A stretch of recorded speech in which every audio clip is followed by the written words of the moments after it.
Hi guys, Dr. Patil here, and in this video we will be learning about systemic lupus erythematosus. You guys are very much familiar how important this topic is, and you might have also noted that if you have already given this year's INISS or the NEET SS, you know that they have started asking unusual questions about SLE. Unusual in the sense, yeah, in the past all the questions used to be around predictable lines. You could say, yeah, what is the most common cardiac complication of SLE, or what is the most common neurological complication of SLE. These are the kind of questions that we were very much familiar with. Of late, finer print or finer details are something that they are routinely asking these days. So we should pay attention to that, right? So it is very much important for us to understand what are the areas to focus on. And to make that little bit easier, I'll first take you through some 4 or 5 MCQs which appeared in the recent examinations, and then we will begin with the topics, right? So let me take you to the first question. Which of the following is not included in subacute cutaneous lupus erythematosus, SCLE? So this appeared in the INISS, December 21 INISS, right? Options included ten-like lesions, butterfly rash, vesicobilous annular lesions, and psoriasiform lesions. Now, why I am putting this question out? Because that means when you read or when you learn or when you hear about subacute cutaneous lupus erythematosus from me or from your books, pay attention to final details, right? Okay. Now, here is the next question. Which of the following is not true about the late onset lupus? So some of you may not be very much familiar with something called as late onset lupus, right? So you should be now aware about this entity called late onset lupus.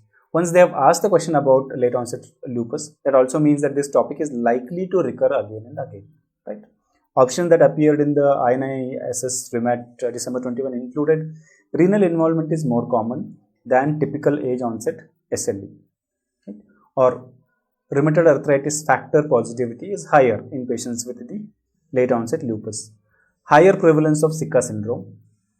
Pulmonary involvement is more common than the typical SLE, right? So these are the options. So again, what are we learning here? We have to pay attention to another entity called late onset lupus. Okay, we were very much familiar with this entity called drug-induced lupus. All the finer print we are very much aware about, but this is one more to be added to our list of important topics. Here is another question. Not a feature of neonatal lupus. So standardly what we know about neonatal lupus, there is anti-Ro antibodies present, and there is a risk of congenital lupus causing heart blocks, right? Beyond that, probably we never paid so much attention. So let us go through the options. This question again appeared in INISS REMAT December 21. Neonatal lupus cases without cardiac involvement are likely to evolve into full-blown SLE. Leukopenia may occur associated with anti-Ro or anti-La antibodies, and the complete heart block is usually not reversible with treatment. So these are the options. When they said with treatment, probably they meant treatment of SLE. Okay. Now, so there is one more topic to be added to our list of important topics, right? Neonatal lupus, I have already told that is an important topic. Then late onset lupus, we already know the drug-induced lupus, and the cutaneous lupus per se. Acute, subacute, and chronic. These are important pointers. Okay. Then this was again a question from the INISS REMAT.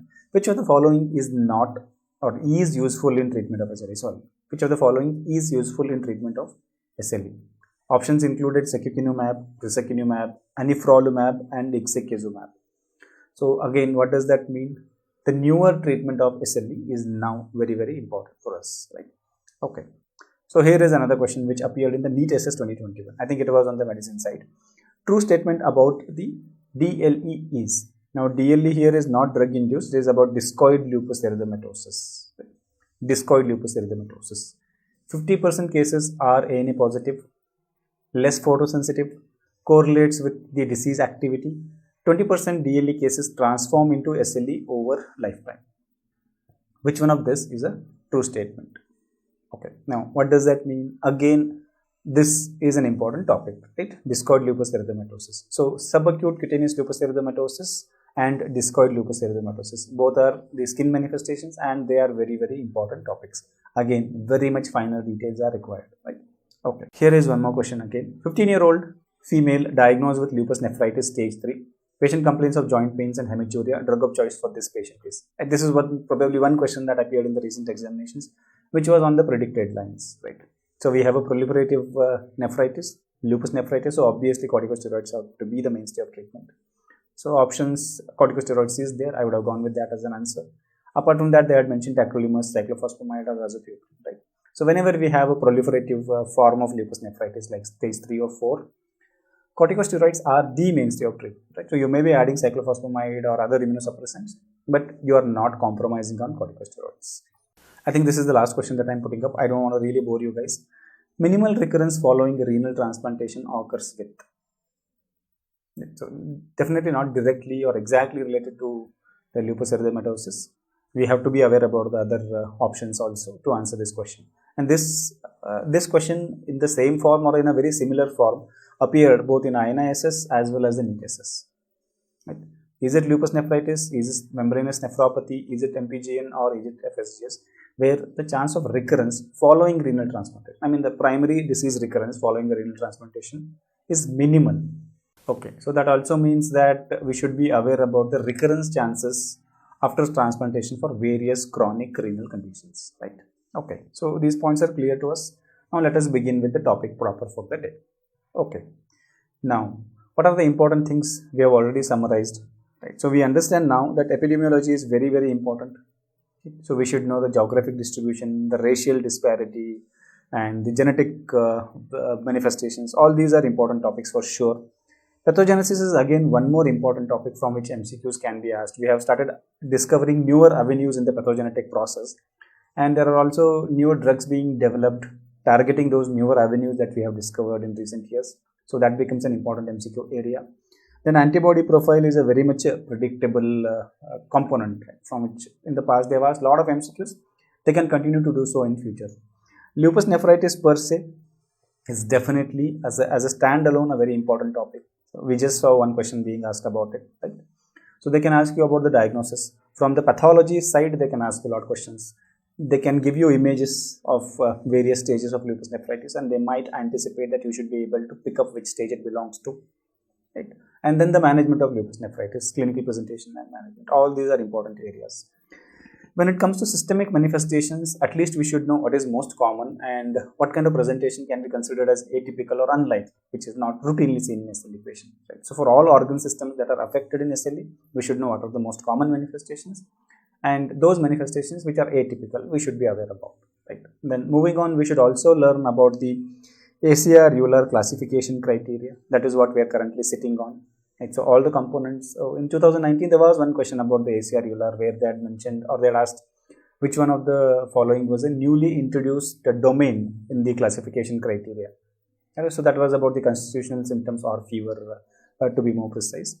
And as I told you, drug-induced lupus is an important topic. And when it comes to management, the newer drugs and a protocolized approach.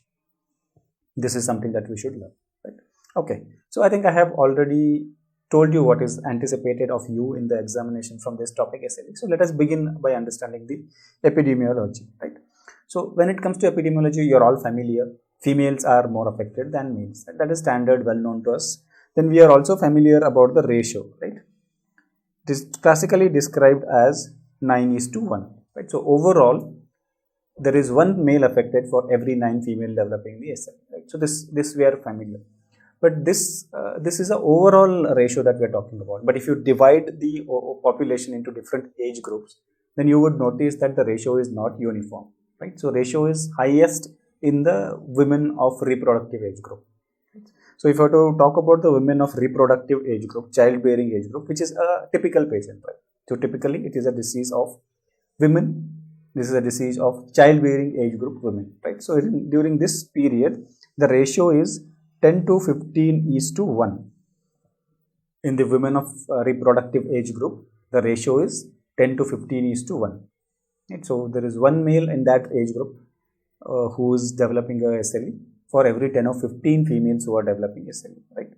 And in children or in pediatric age group, it is around 8:1. Right? This is around 8:1. Then we have this entity called late onset lupus. There was one direct question about it, right? So late onset lupus typically means age at presentation more than 50 years, right? So when you take that age into account, the ratio is 3:1, right? So this ratio is very, very important for us to note.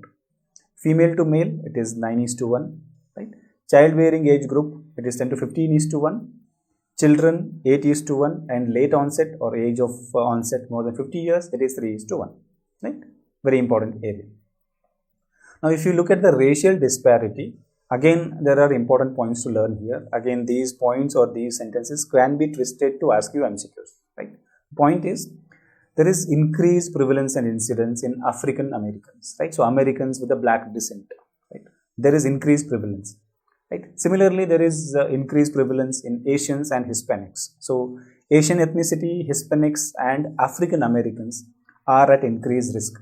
But remember, it is rare in Caucasians, anticipated rare in whites, where it is more common in Caucasians in the form of drug-induced lupus, right?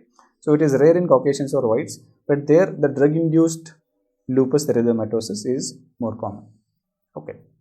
But the point particularly I want you to remember is the African blacks appear to have a lower risk, but people of African descent who are in Americas, they appear to have a higher risk, right? So, this is one particular point I want you to remember.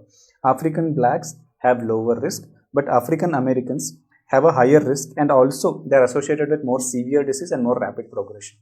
Okay. So, I hope that point is clear. Now, as we were talking about the late onset SLE, so remember some important points again here. The onset, as I have already told you, it is more than 50 years at the time of onset. It is usually more insidious in onset in comparison to the typical SLE or the SLE that occurs in the childbearing age group. It is more insidious in onset and more slowly progressive. Patients with late onset SLE have increased prevalence of cirrhosis and lung involvement. Right? On the other hand, they have decreased occurrence of nephritis, CNS manifestations, psychiatric manifestations, malar rash, as well as photosensitivity and alopecia. Right? So, photosensitivity is less likely, alopecia is less likely, malar rash is less likely, CNS and psychiatric manifestations are less likely, and nephritis is less likely. Now, there was one question in the recent INISS which was about the late onset SLE, where I think the question or there was little controversy about the options. I could not really collect that question in precise form, that is why I have not listed it here. But I think there was one statement there about the prognosis, right? So, whether the treatment was true or not, I don't know. But the prognosis in late onset SLE is better in comparison to the prognosis in the typical age onset SLE, right? So, prognosis here is better. So, though there is involvement of lung, obviously we know it is the renal involvement which is associated with bad prognosis in SLE, right? So, because there is less renal involvement here, it is relatively having a better prognosis in comparison to the SLE that is occurring in the reproductive age group women, right? Okay. Now, coming to the risk factors of SLE. So, we all know that it is an autoimmune disorder, and because it is an autoimmune disorder, there has to be some trigger, there has to be some target antigens, and there has to be some attack, right? So, we all understand that the concordance rate in monozygotic twins is around 25 to 30%. 30-35%. The highest reported concordance is 57% in one of the studies. So, there is no study which has reported the concordance rates more than 57%. So, that means genetics is important, but probably equally important is the environmental factors. So, when you have genetic propensity to develop SLE and environmental factors act as trigger, you end up developing SLE, right? So, we have to understand what are the genetic risk factors. We have to understand what are the environmental risk factors. And the role of genetics can also be emphasized from the fact that the first degree relatives of SLE have 16 times the higher risk of developing the SLE, right? Okay. So, let us look at the genetic as well as environmental risk factors. So, what are the genetic risk factors? One important MCQ that can be asked about the risk factors is highest risk of developing SLE. Which genetic abnormality carries the highest risk of developing SLE?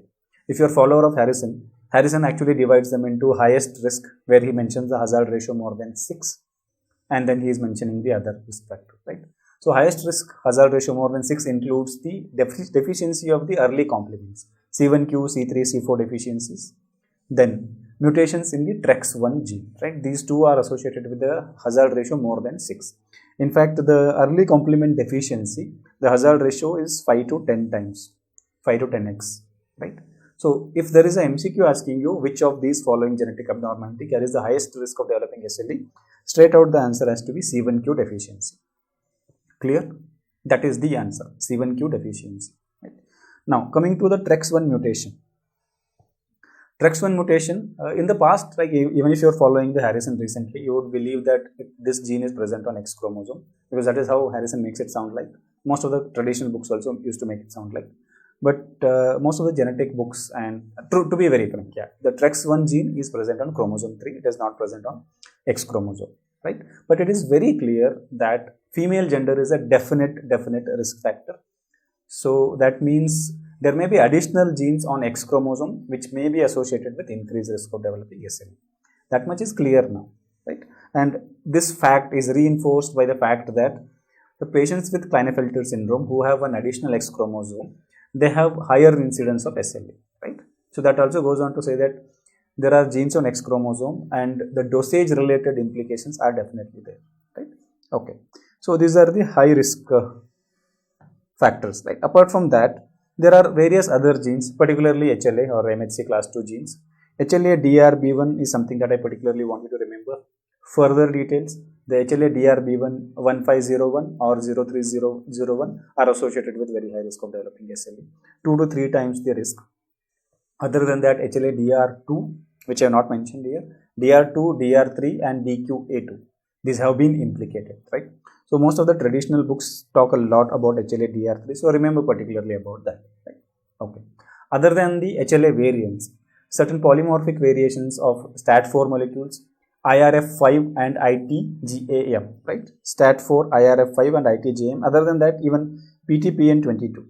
PTPN22 is something that you can remember for almost all autoimmune disorders. It is an abnormality frequently encountered in various autoimmune disorders, including diabetes type 1, right? Okay, PTPN22. So these are the genetic abnormalities that increase the risk of patient developing SLE, right? There must be some protective factors. The protective factors include HLA DR4, DR2 and DR3, DRB1, DQA2. These are associated with increased risk. DR4 and DR11 are associated with reduced risk, right? And when SLE occurs in these patients, right, it is associated with less severity, right? So these are associated with reduced risk, DR4 and DR11. Okay, that is about the genetic factors. Now coming to the other side of the screen, you might be noticing that I have listed important environmental factors, right? So for most of the autoimmune disorders, we generally talk about some pathogenetic role of infection. So it is true even in case of SLE, right? So when it comes to SLE, the virus that has been implicated in pathogenesis is Epstein-Barr virus. Right? So Epstein-Barr virus has been shown to exhibit molecular mimicry with human spliceosomes. Because they have a molecular mimicry with human spliceosomes, they may be involved in triggering the autoimmunity. Right? Then the second thing is, we all now already agree that females' gender itself is a risk factor. So there must be some role of hormones also. We have already talked about the genes on X chromosome. There must be some role of the hormones also. So use of oral contraceptive pills as well as the hyperestrogenemia is associated with higher risk of developing SLE. There is a possible explanation for that. Estrogen, through its receptors on the B lymphocytes, facilitates increased survival of B lymphocytes, and that explains why there is antibiotic mediated injury, right? So if there is some autoantibodies being produced, estrogen facilitates the extended survival of those B lymphocytes which are producing the antibodies, and thus there is more immune injury, right? So that is why they are associated with the risk. Now silica being an immunoadjuvant, obviously that means it is associated with various autoimmune disorders. So it can also be associated with SLE, right? Now coming to tobacco, I want you to remember one particular statement that I'm going to make. Tobacco is a risk factor, but only current exposure, particularly smoking. So current smoking is a risk factor, past smoking is not a risk factor, right? I have made the statement clear. Current smoking is a risk factor. Now coming to another important environmental factor, UV light. So there are some sources which mention that UV light probably has more important role in flare-ups rather than initial triggering. Right? So what UV lights do is, when we are exposed to UV lights, right, there is cell damage because of the UV, particularly the DNA and the genetic structures, and that triggers the autoimmunity. Right? So that actually precipitates apoptosis, and the increased apoptosis and its role in pathogens of SLE is very clear. We will discuss more about it when we discuss the pathogenesis. Right? But again, remember this one particular point. If there is a question asking you whether the UV light has a definitive pathogenic role, that would be a controversial statement. So remember that there are some sources which mention UV light probably is more involved in flare-ups rather than initial trigger. Okay, now I hope that that point is clear. Now coming to the last thing I am mentioning here, that is about the vitamin D deficiency. We are all familiar that vitamin D deficiency has been increasingly being talked about in various autoimmune disorders, and this is no exception, right? So vitamin D deficiency is associated with higher risk of patient developing SLE. Right? Okay, so these are the risk factors you should particularly remember. Epidemiology and risk factor in autoimmune disorders are always important. That too when it comes to rheumatology, right? SLE and rheumatoid arthritis. For these two entities, you should know in and out about the epidemiology and the risk factors. Right? Okay. Now with this, let us go on to talk about the pathophysiology or pathogenesis of SLE. Okay. Before we move on, I think I have already mentioned this point. Klinefelter syndrome is an important risk factor for SLE, right? So there is some role of the genes on the X chromosome. Okay. So when it comes to pathogenesis of SLE, right, there are some important points to note. Point number 1. Majority of the SLE manifestations are due to immune complex deposition. Right? So we are all familiar with this point. Now, for this to occur, right, there is an important role of innate immune system. Right? So innate immune system plays more important role. There may be a question asking you, in which of the following SLE manifestation is due to humoral immunity? Right? So we know it is primarily a immune complex deposition disorder. So that means it is the type 3 hypersensitivity reaction. Right? So very often this question used to be asked in the past. So which of the following SLE manifestations are due to type 2 hypersensitivity reaction? Right? So answer for that is some complications or some manifestations like autoimmune hemolytic anemia that we see in patients with SLE. Right? It is a type 2 hypersensitivity reaction. Right? Okay. Now, to understand the pathogenesis of SLE, we have to understand that the main abnormality is what? The main abnormality is there is immune complex deposition. But why these immune complexes are being formed? Because there are autoantibodies produced. Right? Autoantibodies are directed against what? Primarily, autoantibodies are directed against the components of the nucleus, particularly the double-stranded DNA and certain other peptides, like histones and stuff like that. So basically, antibodies are directed against or targeting the nucleus. That is why we have this anti-nuclear antigen positivity. But why the immune system is dysregulated to such an extent that antibodies are being produced against the self nucleus? Right? So for that we have to understand the concept of netosis and the concept of ineffective apoptosis. Right? So normally when the cell is injured, what happens? It gets into apoptosis. What is apoptosis? Apoptosis is something where the cell death is occurring without the inflammatory reaction. Right? So there is no necrosis or inflammation, cell death is occurring. That is what is apoptosis. So once the apoptosis happens, there is formation of apoptotic debris. That debris is cleared by the complement system. Now if you have a defect in complement system, this apoptotic debris clearance is affected. Similarly, if at all immune complexes are formed, that is also cleared by complement system. So if you have a defective complement system, that part is also affected. On the other hand, there is something called as netosis, which is a physiological phenomenon. Now what is netosis? We have neutrophils which are part of this process called netosis, where they expel out their nuclear content or the chromatin that is there in the nucleus. Right? They throw it out into the circulation. Once they throw out into the circulation, they form a meshwork, a chromatin mesh. Now what is the importance of this mesh? This mesh is often impregnated with the antibacterial or antimicrobial substances. Mainly the hallmark substance is myeloperoxidase. So once the bacteria come and get trapped into this meshwork, they are destroyed by myeloperoxidase with the help of the reactive oxygen species. Right? Now in patients with SLE, there is defective clearance of these nets that are formed. What is net? Net is called as neutrophilic extracellular trap. Neutrophil extracellular traps. So they are basically traps. Right? So those traps, they do their job.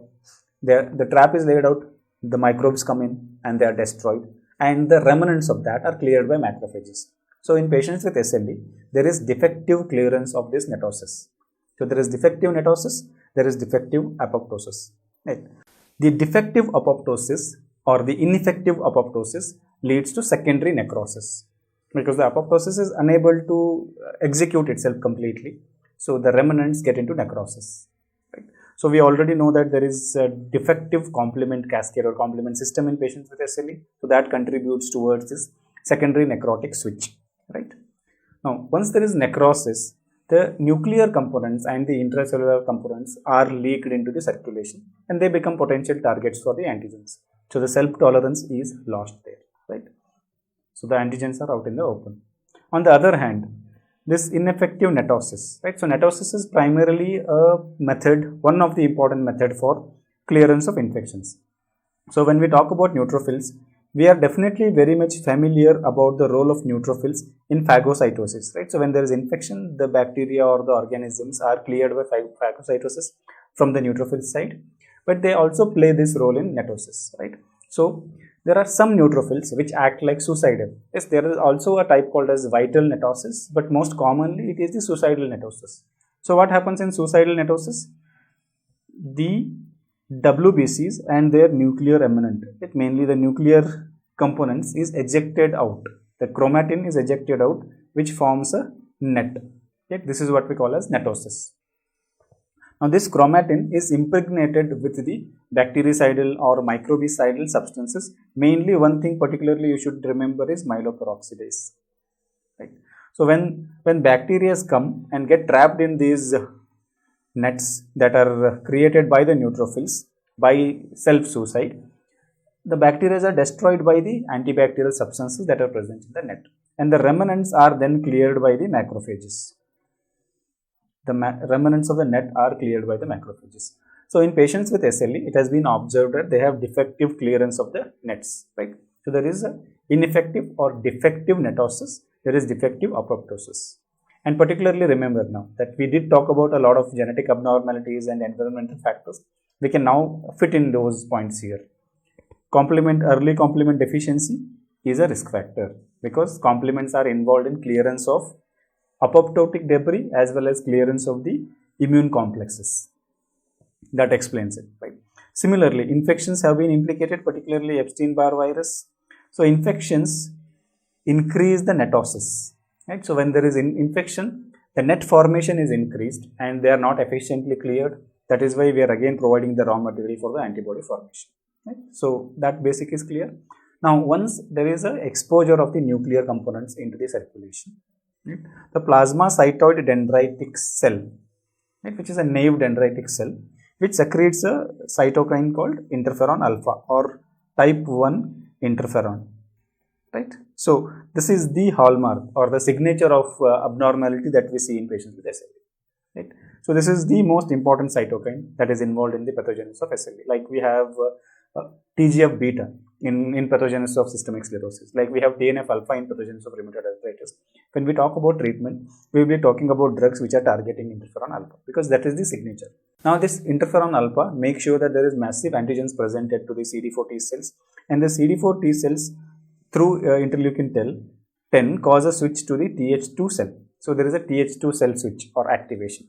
These Th2 cell through various cytokines like interleukin 4, IL-12, 21 and B-Lys. So remember about this again. B-Lys, which is called as B lymphocyte stimulant or also called as BAF, right? So we also identify the same substance as BAF. Now this will cause B cell activation, and once the B cells are activated, they are going to produce the antibodies. These antibodies will combine with the antigens and form the complexes. These complexes are expected to be cleared by the complement system, again because patients with SLE have defective complement systems. These are not cleared and they get deposited into the end organs, right? Mainly the vessels and other end organs, and that is what explains the abnormalities that we see in patients with SLE, right? So again, to summarize, SLE primarily is a type 3 hypersensitivity reaction. There is immune complex deposition and it is primarily a disorder of the innate immune system, right? So that is summarized. These two words particularly remember: ineffective apoptosis and the increased netosis or ineffective clearance of the nets, right? Okay. Now before we go on to discuss the clinical features, just take a look at this image. What is this image showing? This is the image of the netosis, right? The neutrophilic extracellular traps, Right? So this is all the chromatin trap that is there, and these are the bacteria that these traps have captured. So this is a physiological process, but when the nets are not efficiently cleared, right, these all chromatin provides the raw material for the antigens. They act as an antigen and antibodies are produced against that, right? So I think we have beautifully summarized the important points you should know about. So I think that kind of summarizes all the basics you should know about the pathogenesis of SLE. Now let us discuss the clinical features of SLE. Starting with skin. I'm starting with skin because as I have told you, or as you have noticed, that there are a lot of MCQs coming from this cutaneous lupus, acute, subacute and chronic. So we will go through that first and then we will discuss the other manifestations. So let us start discussing the clinical features. Now when it comes to clinical features, as I have told you, I particularly want you to remember in and out about the skin manifestations and the musculoskeletal system manifestations. Obviously lupus nephritis to high heat, you are all familiar with that. Okay, now before we begin with skin, I just want you to tell you that in the current ACR EULAR classification criteria, there was a new domain created which was not there in the previous SLICC criteria. That was about constitutional symptoms, because constitutional symptoms are also very, very common and they may contribute towards the diagnosis. So that is why it was recently introduced. So remember, one particular complaint that was covered under the constitutional symptoms or the newly introduced domain was fever, right? So you should be aware about that. Okay, now coming to the real area, that is skin. Now when it comes to skin manifestations, we are all already familiar that there are acute lesions, there are subacute lesions and there are chronic lesions. But equally important for us to know is that we can classify the skin lesions into lupus specific and lupus non-specific, right? So we should be aware about what lesions constitute the specific lesions and what are the lesions which are non-specific that may occur in other rheumatological disorders, right? And this classification into specific and non-specific has a name, Gilliam classification, right? So be aware about this name also. This can be asked as a question. Like the Gilliam classification is concerning with lupus nephritis or skin lupus or something like that, right? So be aware about the name, Gilliam classification. Now, what are the specific lesions according to this classification? Acute cutaneous lupus erythematosus, there are two specific, localized and generalized forms. Then subacute cutaneous lupus erythematosus, again two specific lesions. Annular subacute cutaneous lupus erythematosus and papillosquamous subacute cutaneous lupus erythematosus. The papillosquamous is also known as psoriasiform lupus erythematosus, right? Because clinically and histopathologically it resembles psoriasis, right? Okay. Now coming to the third one, that is chronic cutaneous lupus erythematosus. The very classical example we are all familiar with is the discoid lupus erythematosus. Some of its variants can also be considered under this, which are specific, like hypertrophic DLE or varicose DLE. Then mucosal discoid lupus erythematosus, mucosal DME. Then we have lupus erythematosus tumidus, where there are characteristic lesions which are plaques, right? Erythematous plaques without scales and depigmentation. Now when we talk about subacute cutaneous lupus erythematosus, so there is usually scales present. I told you psoriasiform, right? So there are scaling present. On the other hand, when we talk about the classical discoid lupus erythematosus, there is depigmentation, right? So in this case, in LE tumidus, neither there is scaling nor there is depigmentation, but there are plaques present for sure, right? That is what we call as lupus erythematosus tumidus. Then we also have chilblain lupus erythematosus, which is nothing but acral lesions mainly in the acral areas, which are triggered by exposure to cold, right? So we call them as chilblain lupus erythematosus. And then we also have a condition where there is lichen planus and DLE overlap, right? So lichenoid DLE is what we call them as. So these are all specific. Now what are the non-specific lesions we see? A long list, right? So that includes vasculitic lesions like leukocytoclastic vasculitis or polyarteritis nodosa like vasculitic manifestations. Then certain vasculopathies. I think the whole list is not particularly important. Just be aware that there are a lot of non-specific skin lesions, right? Then again, I particularly want you to remember this non-scarring alopecia. So normally when we talk about SLE, we all remember discoid lupus erythematosus, scarring alopecia, right? But non-scarring alopecia is equally common or in fact more common, right?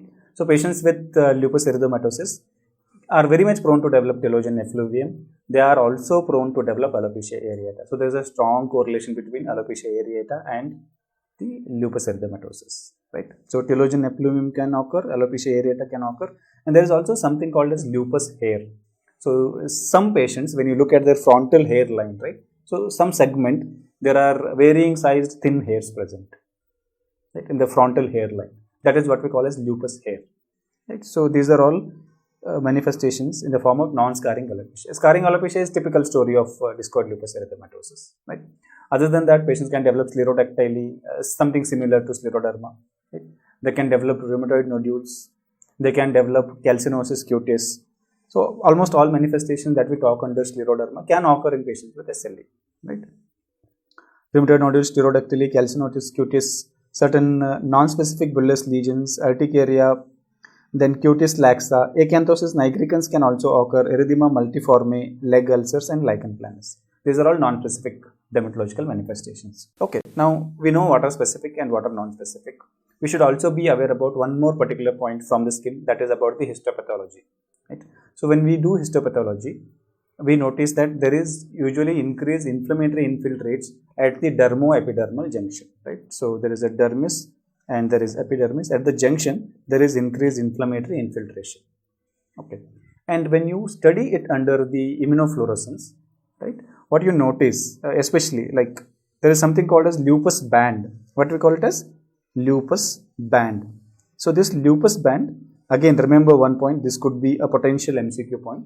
Lupus band is best done. So we call this as lupus band test, and it is best done on the sun exposed, right? So remember the word sun exposed and non-lesional skin, right? So this lupus band test is not done on the lesional skin. So for example, if you're taking the skin biopsy, you're not taking it from the malar area where there is malar rash present. You're not taking it from the DLE rash and then doing the biopsy or doing the immunofluorescence, right?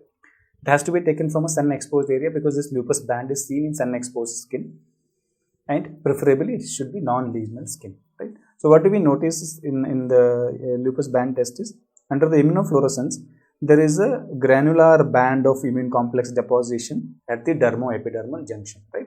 So this is what is called as lupus band. Okay, it is not specific for lupus erythematosus. It can occur in other situations also. But in the past, when we had this concept of lupus erythematosus, it was more about skin, and at that time, this was used for the diagnosis. Okay, so no longer we rely on this. We more make the diagnosis based on the clinical judgment and the antibody profile and maybe biopsy. But generally, we are not going with lupus band anymore. Okay. Now coming to the acute skin lesions, we are all familiar. What is the acute skin lesion? The classical butterfly rash or the malar rash, right?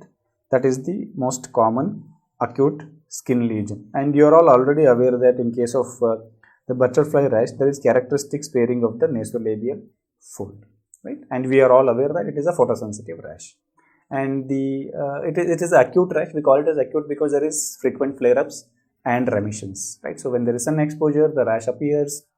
Less sun exposure, the rash ameliorates or disappears, right? That is why we call it as acute. We don't consider it as chronic. So most common dermatological manifestation is butterfly malar rash, right? Okay. Now coming to subacute, yeah, this is particularly an important area where I want your focus or attention.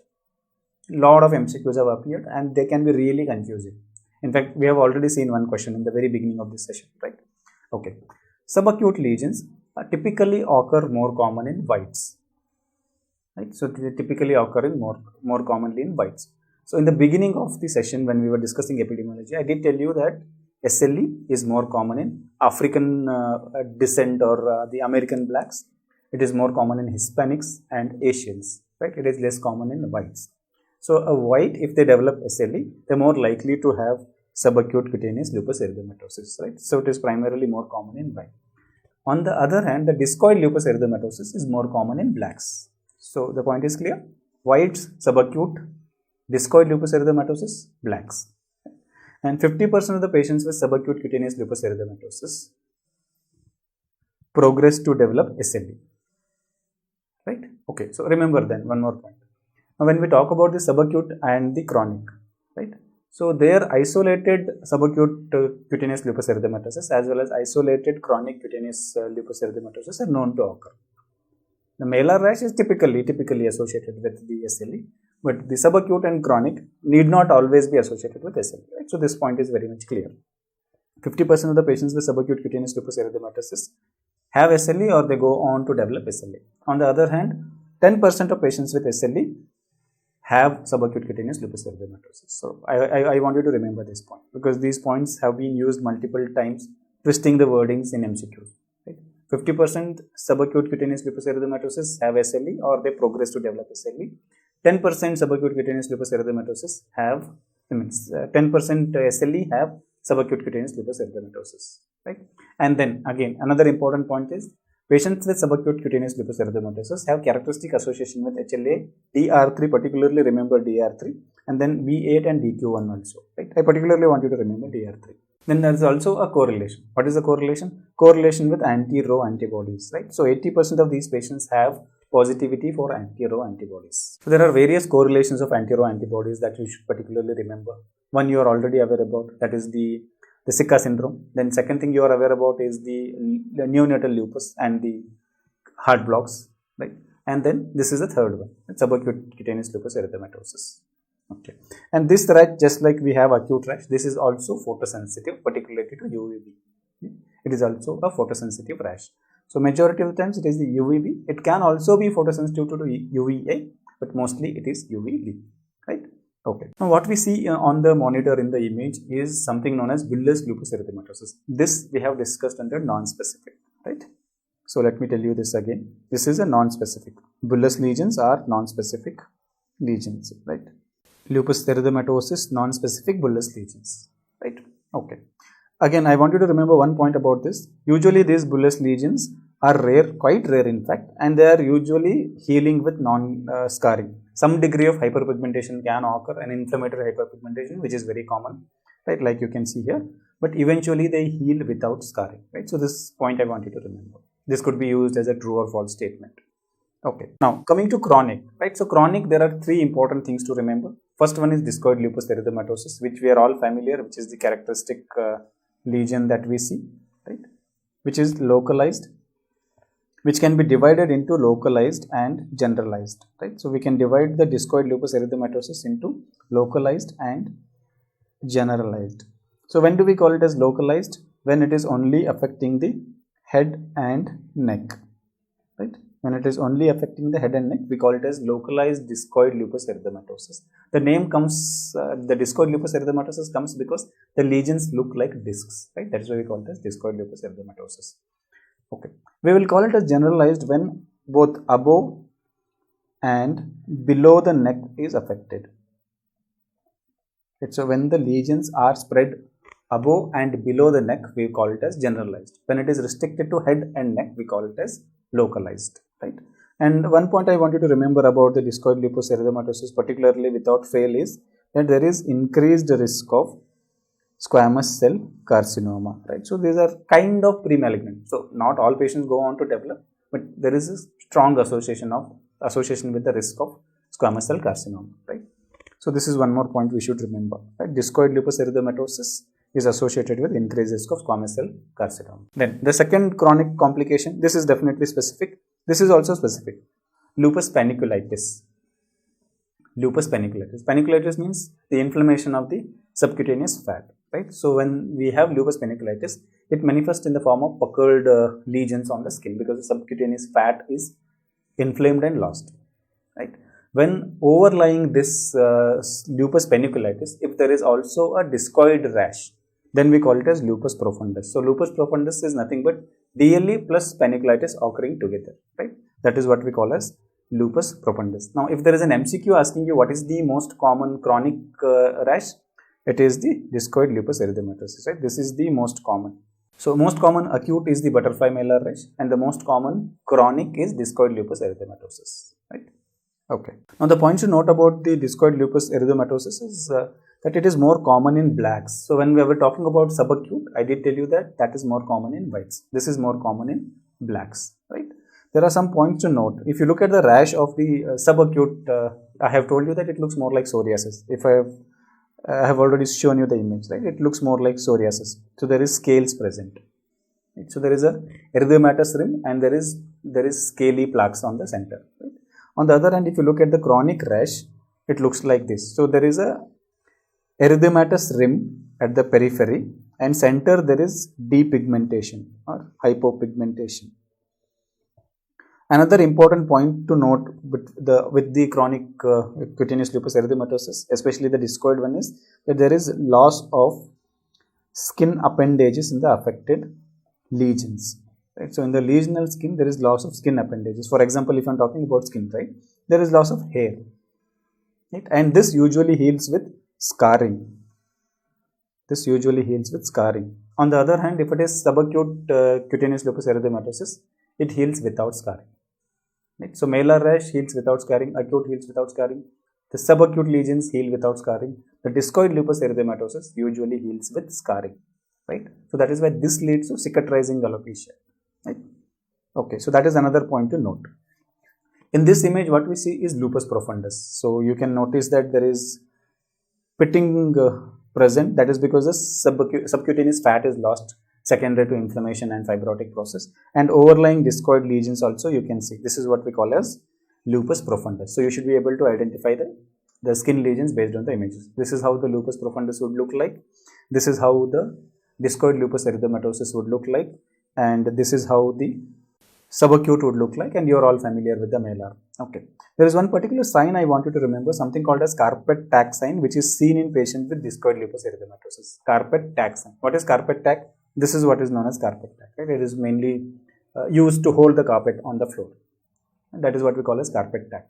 So in case of discoid lupus erythematosus, right, there is usually a plaque present, and when you lift the plaque or when you separate it from the lesion, right, what you notice is that it opens up, and on the surface you will notice such protrusions or spikes. So I think, let me show you in this image. You can probably see those protrusions here. Okay? This is what is known as carpet tack sign. Why is that occurring? That is occurring because usually there is, if this is a skin surface and these are the hair follicles, right? Usually in these patients there is perifollicular fibrosis. Okay, so when we separate the overlying skin, right, it is bringing with it the fibrotic plugs. Right? That is why it is looking like these protrusions, and that is why we call it as carpet tack sign. So examiners can ask you, carpet tack sign is seen in acute, subacute, or chronic. Right? So it is seen in discoid lupus erythematosus or chronic cutaneous lupus erythematosus. I hope the point is clear. Right?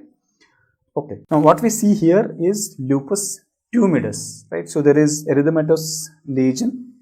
Right? It is a plaque. There are no scales. There is no depigmentation. Right? So this is lupus tumidus.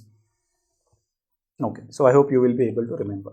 And what we see here in this image is the chilblain lupus. Right? So acral parts that I had already told you, exposure to cold, and patients are developing skin lesions. Right? So chilblain lupus. Okay. So that is about the skin manifestations.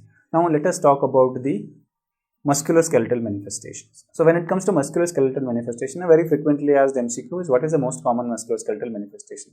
So most common musculoskeletal manifestation is arthritis. Right? If they are talking about arthralgia, you can say arthralgia, otherwise it is arthritis. Arthritis here is inflammatory. Right? So all the characteristic inflammatory findings would be there. The early morning stiffness and improvement on mobility, those things will be there. Right? So it is an inflammatory, usually symmetric polyarthritis.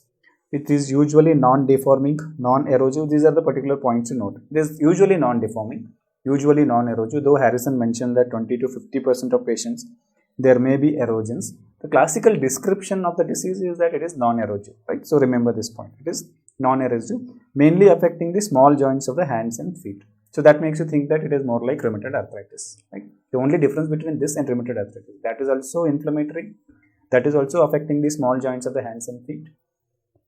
That is also polyarthritis, that is also kind of symmetrical. Right? So the main difference is here it is non-deforming and non-erosive.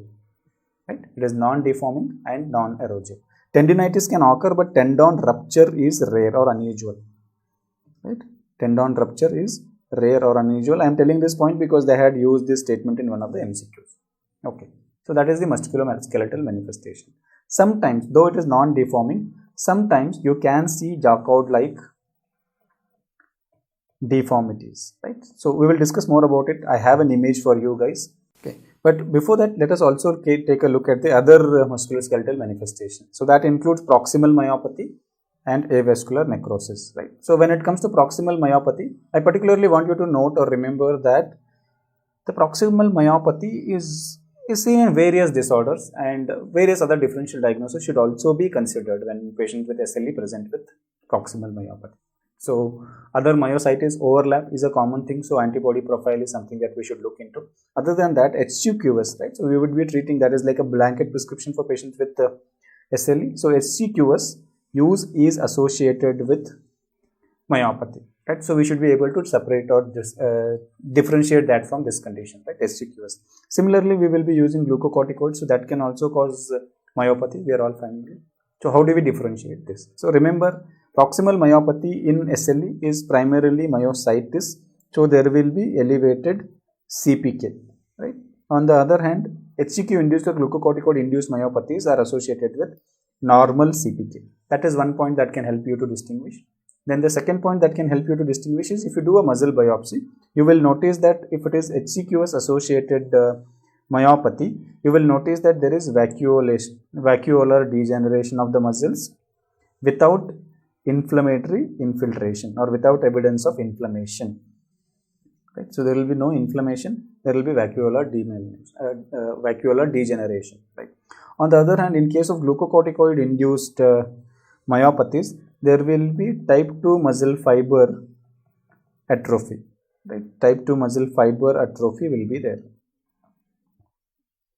So histopathology can clearly differentiate between SLE associated myositis versus other closely related differentials like HCQS or glucocorticoids.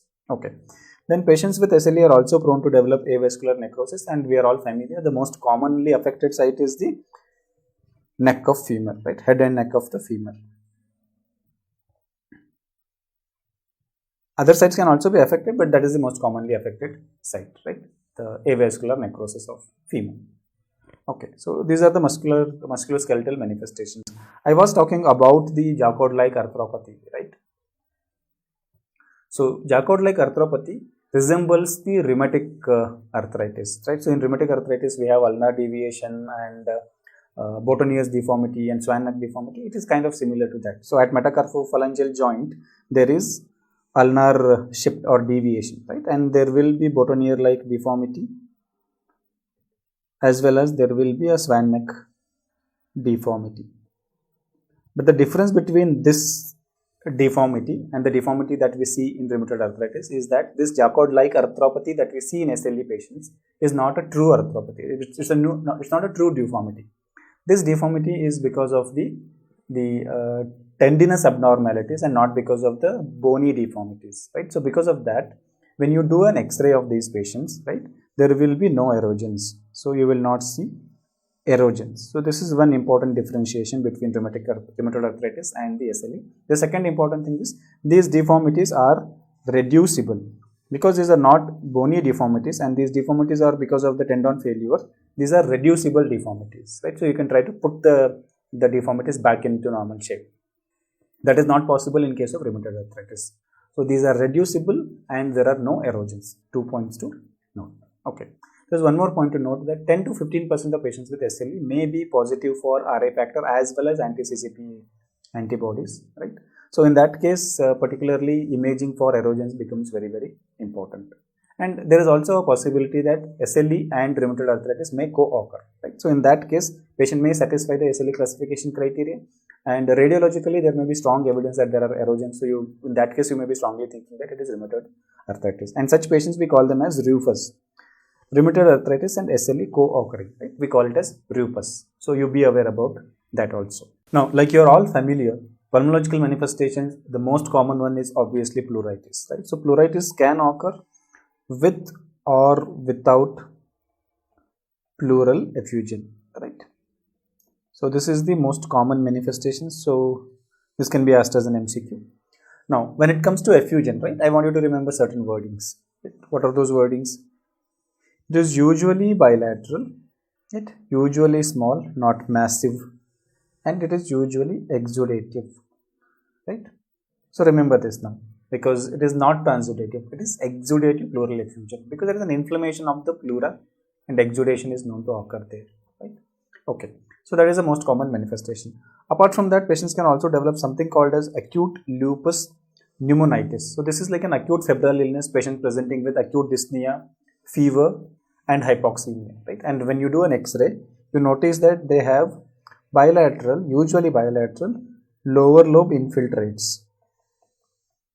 And when you do biopsy and do a immunofluorescence, you will notice that there is deposition of immunoglobulin G and complement C3 in the interalveolar septae.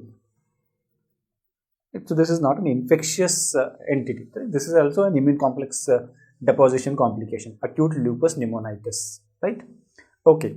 Other than that, patients can develop interstitial lung disease, which is luckily rare, and when it occurs, it can be NSIP or UIP. Both can occur, but NSIP is more common than usual interstitial pneumonia, right?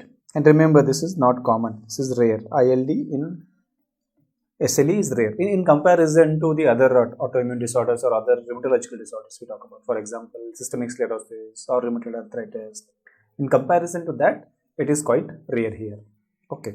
Then patients can also develop diffuse alveolar hemorrhage, where they may present with history of acute. So this is acute. This is not chronic, right? Acute dyspnea and hypoxemia associated with decrease in hemoglobin or fall in hemoglobin. So if there is a clinical MCQ where it is talking about a patient with SLE presenting with acute dyspnea and a rapid declining hemoglobin, probably you should consider this as an important differential diagnosis, diffuse alveolar hemorrhage, right? And this is one of the dreaded complications of the condition. Now in these patients, like sometimes it may be really difficult to distinguish this from pneumonias, pneumonitis, acute lupus pneumonitis. In that case, you may consider doing DLCO. Practically, that is not easy to do DLCO in someone who is so sick, but if at all you are able to do it, DLCO in patients with diffuse alveolar hemorrhage is usually increased, right? Why is it increased? Because there is hemorrhage, there is hemoglobin present in the extravascular compartment, and because of that, you will notice that there is increased DLCO, right? Okay. Now, the next complication related to respiratory symptom is particularly important, shrinking lung syndrome. Again, there are some points to note or some points to remember. What are the points? Point number 1. Shrinking lung syndrome is a condition which is distinct from interstitial lung disease, right? So this is a condition which is characterized by restrictive PFT. Right? So patients usually present with dyspnea. It's a chronic condition. Patients present with dyspnea, difficulty and hypoxemia. And when you do PFT, you will notice that the abnormality is restrictive in picture. FEV1 by FVC ratio is definitely more than 0.7, not obstructive, and the lung volumes are reduced. So that evidence you can get on the PFT as well as when you do an X-ray, right? The diaphragm may be unilateral, may be bilateral. The affected side, if it is unilateral, the diaphragm is elevated, right? Indirectly saying that there is reduced lung volume, right? The main difference between the interstitial lung disease and shrinking lung syndrome is there are no parenchymal involvement, right? So you don't see parenchymal fibrosis. There is no parenchymal involvement in patients with shrinking lung syndrome, right? That is why we call it shrinking lung syndrome. It is shrinking but not fibrosing. Interstitial lung disease is a fibrosing condition, right? So MCQ they have asked in the past, shrinking lung syndrome is seen in which of the following condition? That was in fact the first MCQ that appeared in the 2017 NEET SS. The very first MCQ that many students faced in the 2017 NEET SS was about the shrinking lung syndrome. The question was straightforward, shrinking lung syndrome is seen in which of the following conditions? And there were 4 rheumatological disorders mentioned. SLE was obviously one of them. Right? Now, there are various hypotheses why shrinking lung syndrome occurs. One hypothesis is it may be related to diaphragm muscle myopathy, right? Diaphragmatic myopathy. The second hypothesis says that it may be secondary to phrenic neuropathy, phrenic nerve neuropathy. That is the second hypothesis. The third hypothesis says it may be related to pleural fibrosis. So basically there is no parenchymal fibrosis, right? Pleural fibrosis can cause the shrinkage of the lung. So all these 3 are the hypothesis, but there's still a controversial point. What exactly causes the shrinking lung syndrome? If any SLE patient present. It is not common, it is rare, so remember that point. If SLE patients present with dyspnea, which is usually chronic, and on X-ray you notice that there is an elevated hemidiaphragm or elevated bilateral diaphragms, and the PFT shows that there is restrictive picture, the lung volumes are reduced, and the HRCT does not document any parenchymal fibrosis, then you can consider the diagnosis of shrinking lung syndrome. So this is one point I want you to remember, no parenchymal involvement, because this can be part of a true or false MCQ.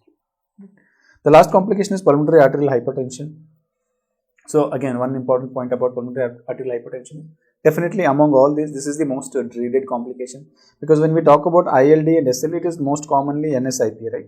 So that is usually associated with relatively good prognosis, right? And we all know that compared to UIP, NSIP has better prognosis.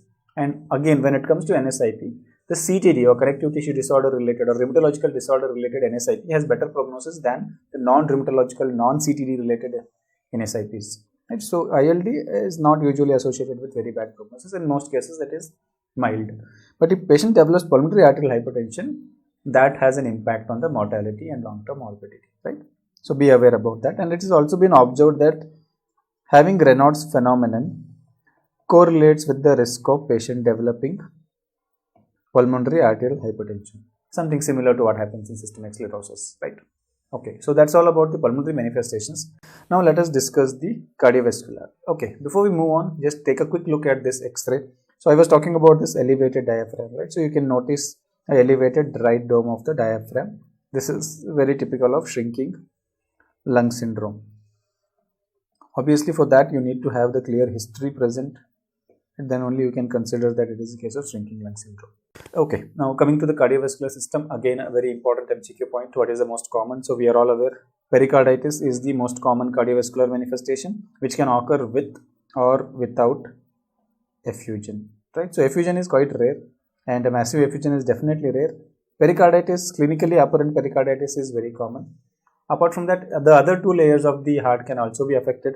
Myocarditis is known to occur. Patients may present with heart failure with myocarditis. And endocarditis is also known to occur, which is very well known to all of you, Ligman-Sachs endocarditis, right?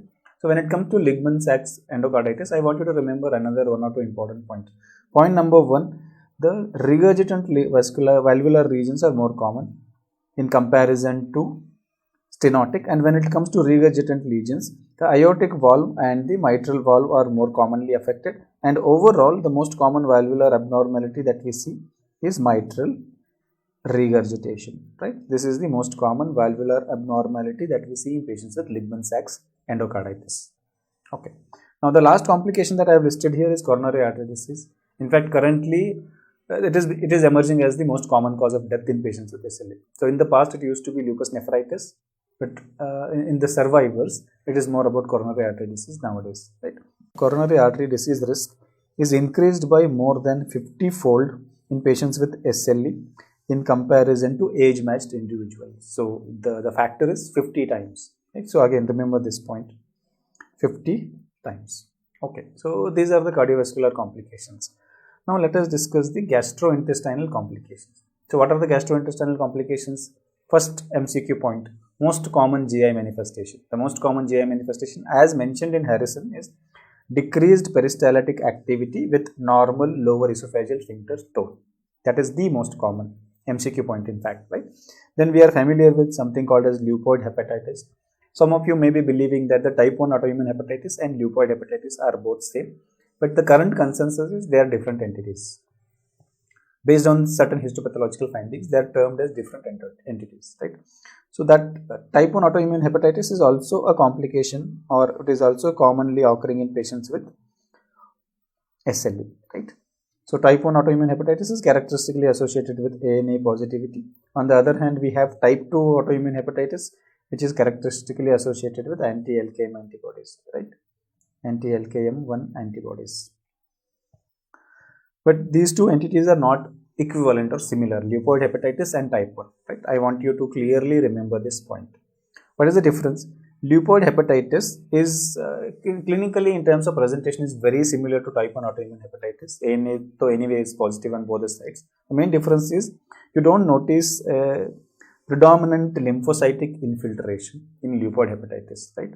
So there is no lymphocytic predominance infiltration, right? So there is no lymphocytic infiltration here. On the other hand, in type 1 autoimmune hepatitis, there is interface hepatitis, what we call as, right, typically mentioned interface hepatitis. So there is predominant lymphocytic infiltration in type 1 autoimmune hepatitis, right? That is the main distinguishing feature. In terms of management, it doesn't differ significantly. We still treat them with steroids. So that is a secondary story. But at least this one point we should remember. The common GI manifestation is decreased peristaltic activity with normal lower esophageal sphincter stone, right?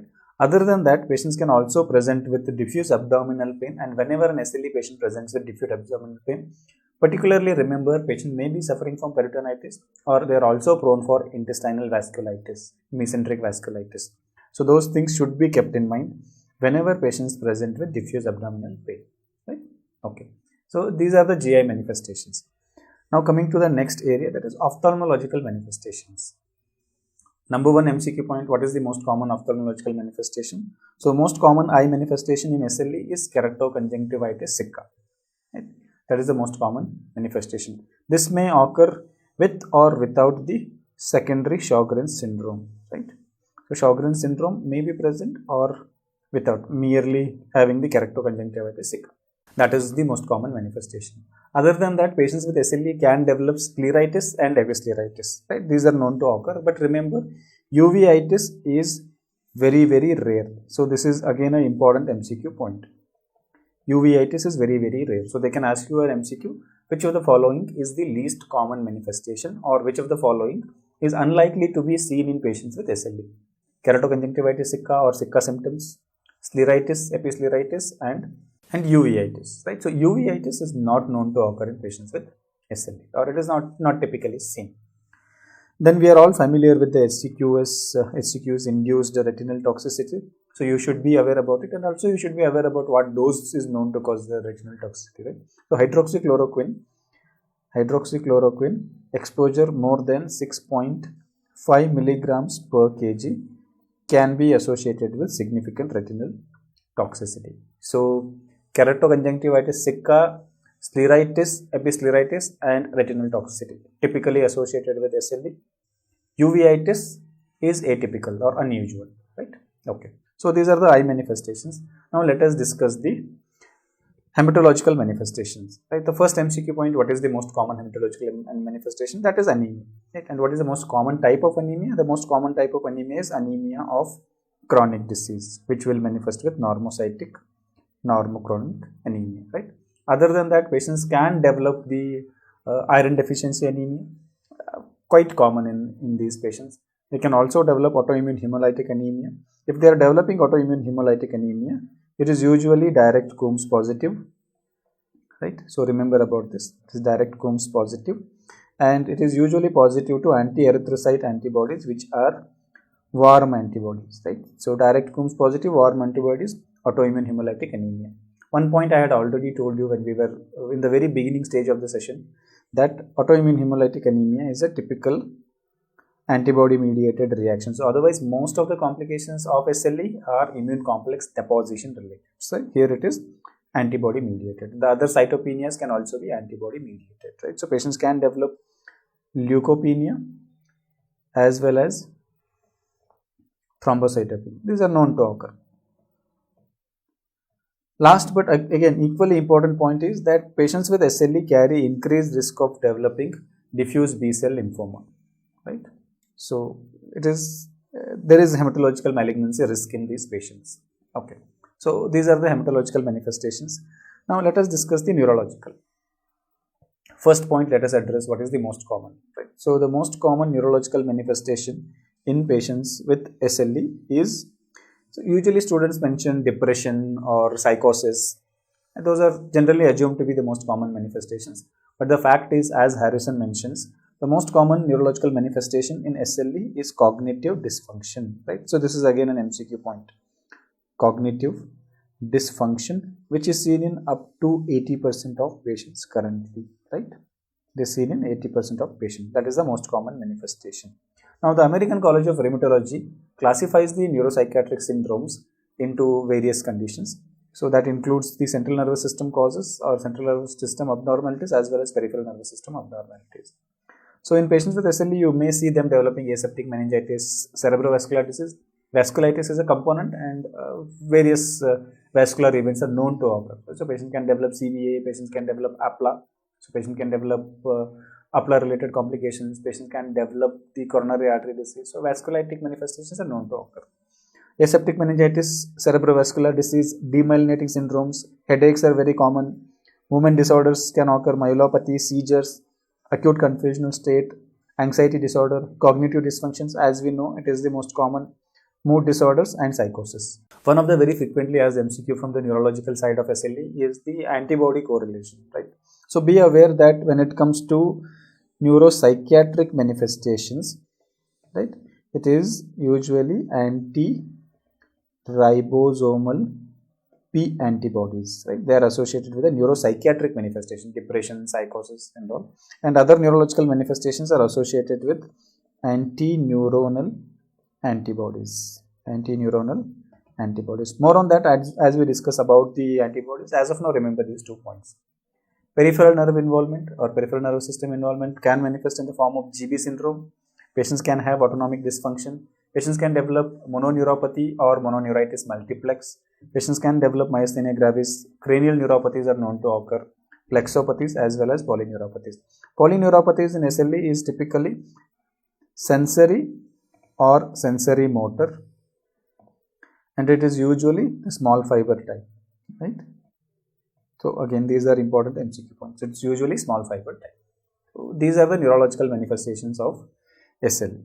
So now let us talk about the diagnosis of SLE. So we are all familiar. We have this ACR-EULAR classification criteria in place, which is primarily a classification criteria. So the main purpose of that criteria is to enroll or recruit cases into clinical trials so that we bring some kind of standardization. So when the data of clinical trials is available, we know where to apply it. Otherwise, when we have varying classification criteria to include the cases, then the data is not reliable, right? But still, this classification criteria is quite sensitive and it can be used for the diagnosis also. Many physicians, like including me, we continue to get the guidance from the classification criteria. But one point I want you to tell that the classification criteria mandates that ANA positivity is an entry criteria. ANA negative cases cannot be classified as SLE. Right? That is the latest classification criteria. But in reality, we can diagnose a case of SLE in the absence of ANA positivity. Right? So we can call them as ANA negative SLE. Right? So typically, ANA negative SLE patients are ideally positive for either anti-Rho antibodies or the antibodies that are classified as the antiphospholipid antibodies, including beta-cardiolipin and lupus anticoagulant. Right? So antiphospholipid antibodies or anti-Rho antibodies are positive when the patient is having ANA negative SLE. Right? So the message is clear. We have a classification criteria, but we can still diagnose a case as SLE even when the ANA is negative, when there is a right context, right clinical features, and the other antibodies are present. Okay. Now just let us take a quick look at the ACR-EULAR classification criteria. ACR-EULAR classification criteria. So according to this, patient has to satisfy an entry criteria which is about ANA positivity, right?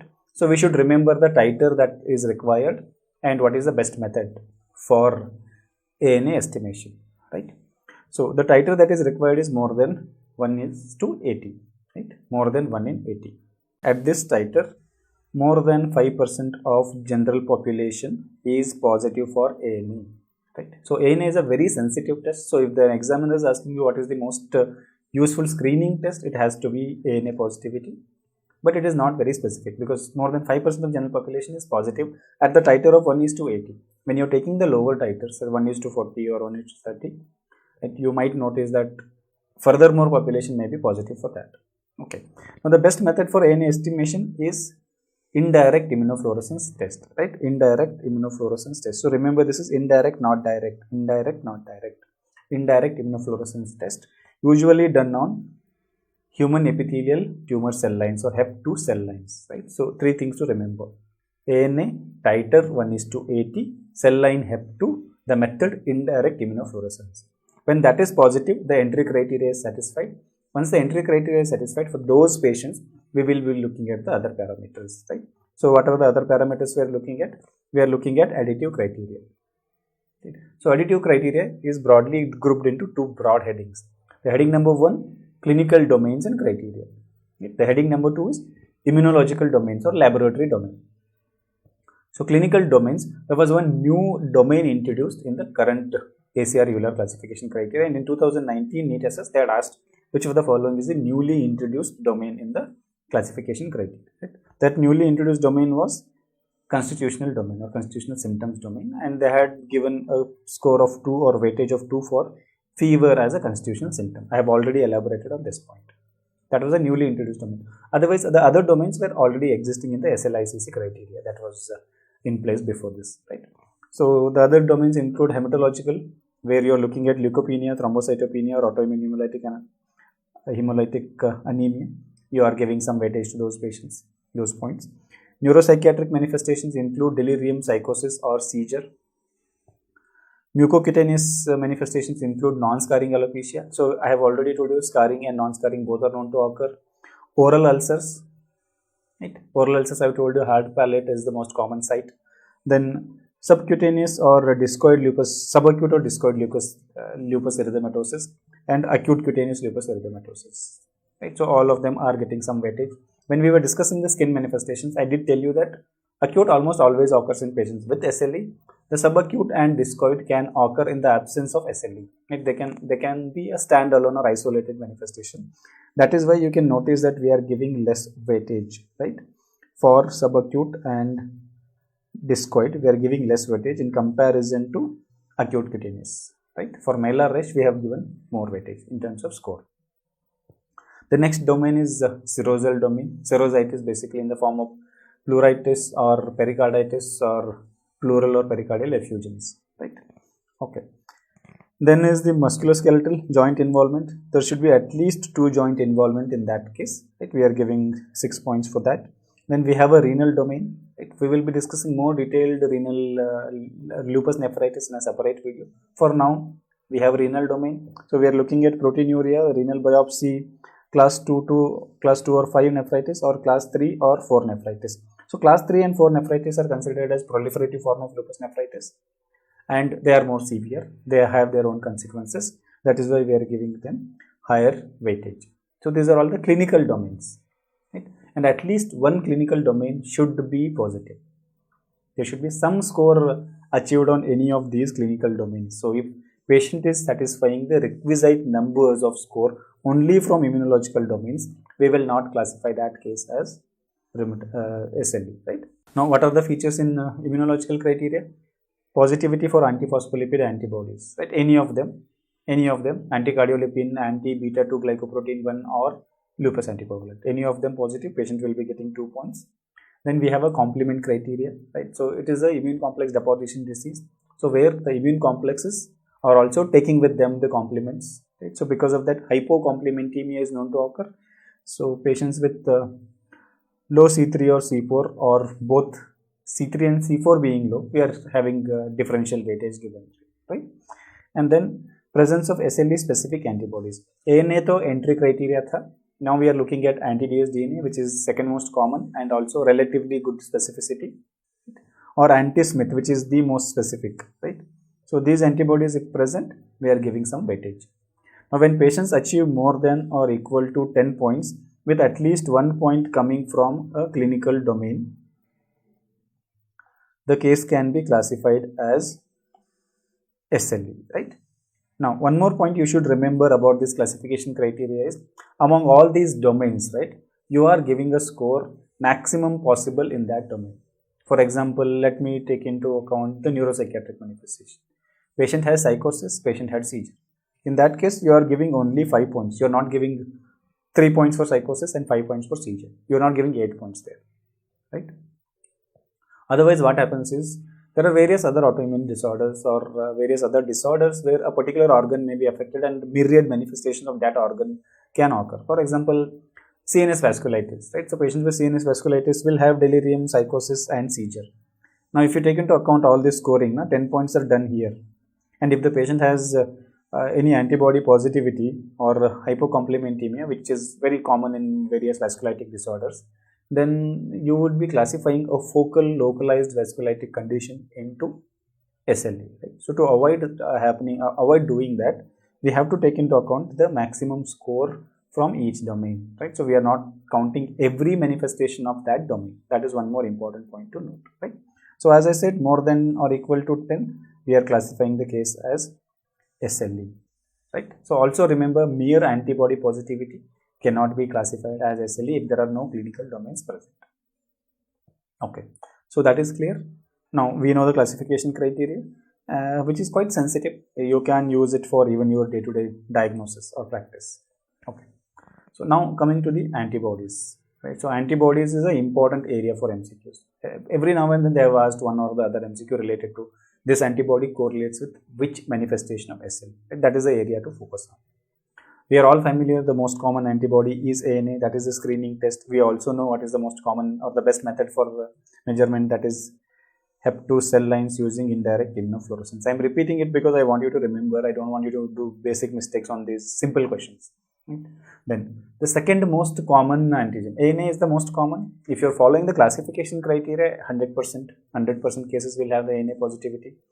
If you are looking at the diagnosis, even in the absence of ANA, at least 95% of the patients who have SLE diagnosis stamped onto them will have the ANA positivity, right?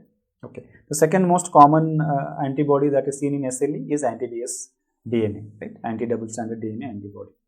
So with respect to this, they can ask you questions about it correlates with what manifestations of SLE and what is the best method for estimation, right?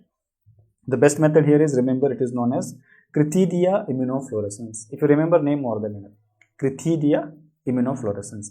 And the anti-DS DNA levels correlate with the disease activity. Right? So rising anti-DS DNA titers means it is like a herald sign. The patient is heading into an acute flare. Right? And it also correlates with the lupus nephritis. Right? So levels correlate with lupus nephritis and disease activity. Anti-DS DNA levels, right? And this is definitely more specific than ANA, right? More specific than ANA. And that is why we had some points assigned to it in the classification criteria, right? The other antibody which had some scores assigned with it, in fact, little more score assigned with it, was anti-Smith antibody, right? So we had scores for anti-DS DNA and anti-Smith antibody. So for both of them, we were giving 6 points. Okay, so that is the most specific antibody. So direct question, most specific SLE antibody is anti-Smith. So now we know 3 points, 1 point about ANA, we know points about anti-Smith, we know points about anti-DS DNA. Right.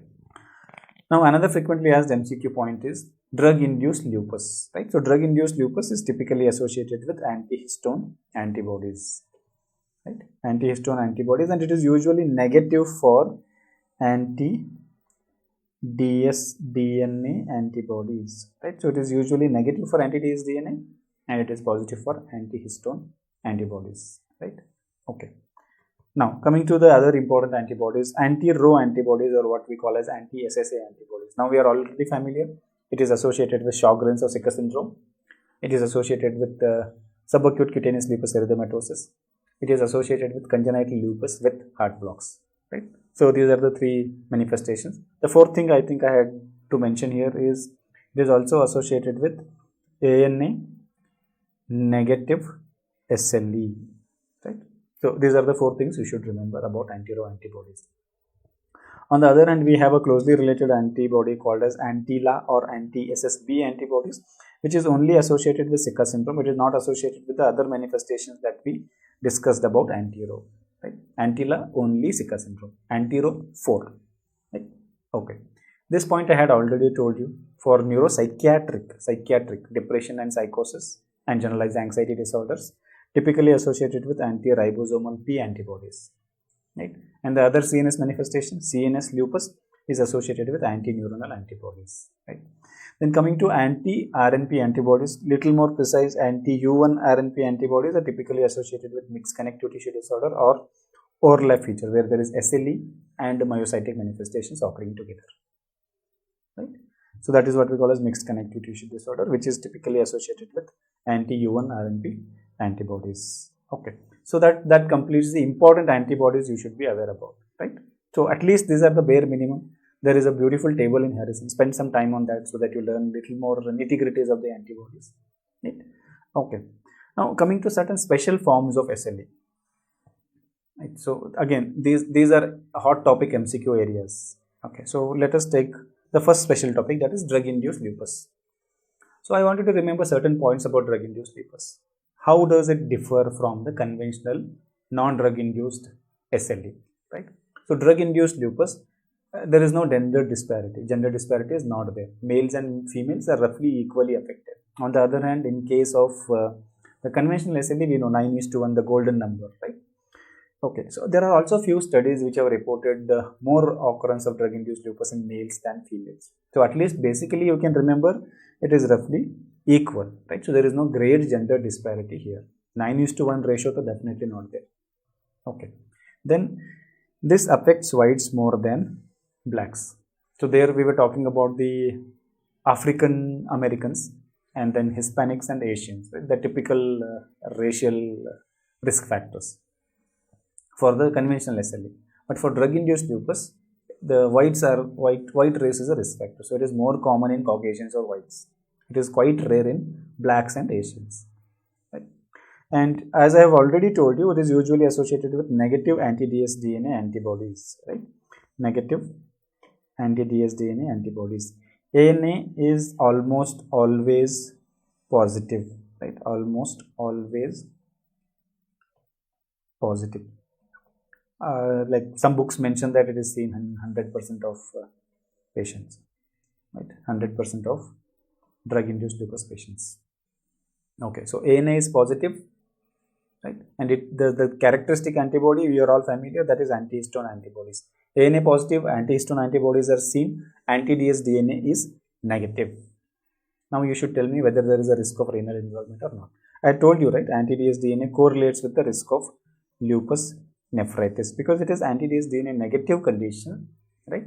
There is a lower risk of involvement of kidneys, right? Similarly, there is lower risk of involvement of brain. So lupus, CNS lupus and the renal lupus is quite unlikely in drug-induced lupus, and that is why generally it carries a good prognosis.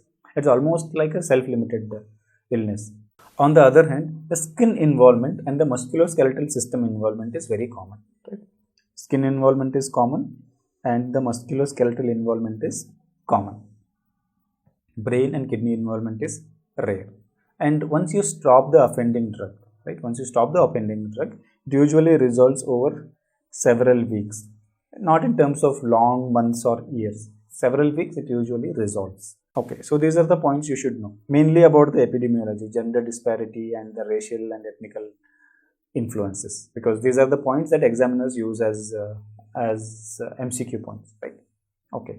Then you guys are already familiar with the drugs which are known to cause lupus. I'm not going to elaborate on that, but do revise or do spend some time from your notes about the list of drugs which are implicated in causing drug-induced lupus erythematosus. Right? Okay.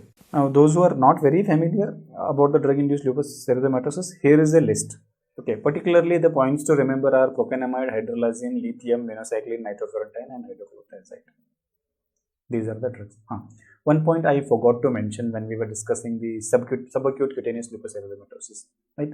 Especially when it is occurring as a isolated or standalone entity without the full-blown SLE, right? There is a strong correlation between hydrochlorothiazide and subacute cutaneous lupus erythematosus, right? So I want you to remember this point. Okay. So these drugs are something that if you can remember, you should remember. But at least the highlighted drugs I particularly want you to remember because they have asked MCQ centered around these drugs. Propanamide, hydralazine, lithium, minocycline, nitrofurantoin and hydrochlorothiazide. Hydrochlorothiazide, as I told you, subacute cutaneous lupus erythematosus. Okay. Now coming back to the next important special SLE form, neonatal lupus. Right? So there are some important points for us to take home from this. The neonatal lupus is not primarily an autoimmune disorder of the neonate. It is gifted from the maternal antibodies. So it is a passive autoimmune disorder. It is not an active autoimmune disorder.